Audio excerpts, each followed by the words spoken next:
রাসূল সাল্লাল্লাহু আলাইহি সাল্লাম বললেন, গলায় তাবিজ ঝুলানো শিরক, মান তাআল্লাকা তামিমা ফাকাদ আশরাকা।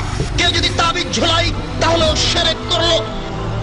রাসূল সাল্লাল্লাহু আলাইহি সাল্লাম বলেন, মান আতা রাফান ফাসালাহু ফাসাদাকা বিমা কালা লাম তুকবাল লাহু সালাতান 40 লাইলা। কেউ যদি কোনো গণকের কাছে যায়, তারপর গণককে কিছু জিজ্ঞাসা করে, আমার টাকা হারিয়ে গেছে দেখেন তো, বা এই জিনিস হয়েছে একটু দেখেন তো, তার বলা কথাকে যদি বিশ্বাস করে, আল্লাহর নবী বলেছেন 40 দিন তার ইবাদত কবুল হবে না। রাসূল সাল্লাল্লাহু আলাইহি সাল্লাম বললেন, মান হালাফা লিগাইরিল্লাহ ফাকাদ আশরাকা।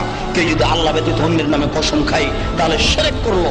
কেউ যদি আল্লাহ ব্যতীত অন্যের নামে কসম খায় তাহলে শিরক করলো। কেউ যদি 2 চোখের কসম খায় তাহলেও সে মুশরিক। কেউ যদি মায়ের কসম খায় তাহলেও সে মুশরিক। মায়ের কসম খাওয়া যায় না, কোরআন মাজিদে হাত রেখে কসম খাওয়া যায় না, মসজিদে ঢুকে কসম খাওয়া যায় না, ছেলের মাথায় হাত রেখে কসম খাওয়া যায় না, ছেলের মাথায় হাত রেখে কসম খাওয়া শিরক। এইভাবে হাত চালিয়ে ভাগ্য পরীক্ষা করা শিরক। টিয়া পাখির মাধ্যমে ভাগ্য পরীক্ষা করা শিরক। হাতের দাগ দেখে ভাগ্যের কথা বলা শিরক।